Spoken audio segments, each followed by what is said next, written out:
approaches to evaluation, like the democratic deliberative approach versus a democratic approach, we often, it's unclear where actually the differences between these approaches. They sound very much alike, but there is no strong line between what's what and what's not.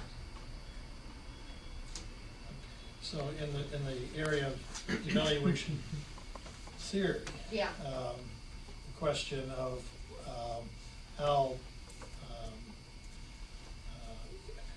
separate are the models or approaches that people are proposing. Yeah.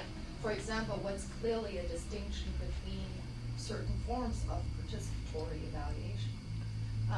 There are many approaches to evaluation which you could call participatory to one degree or another. When do we call it a model? When do we call it an approach?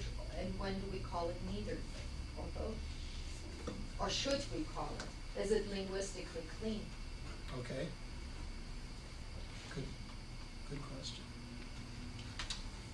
Related to that is a question of how practitioners use the models, and if they have a good understanding of why they're using a particular model, or why our approach, or why they're not, or when they might want to combine approaches.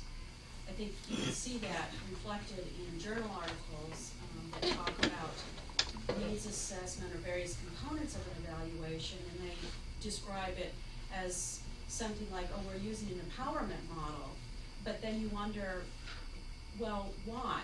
What were the alternatives to that model, and do practitioners in the field have a good understanding of why they might want to use a different approach versus something that seems intuitively right to them because they come from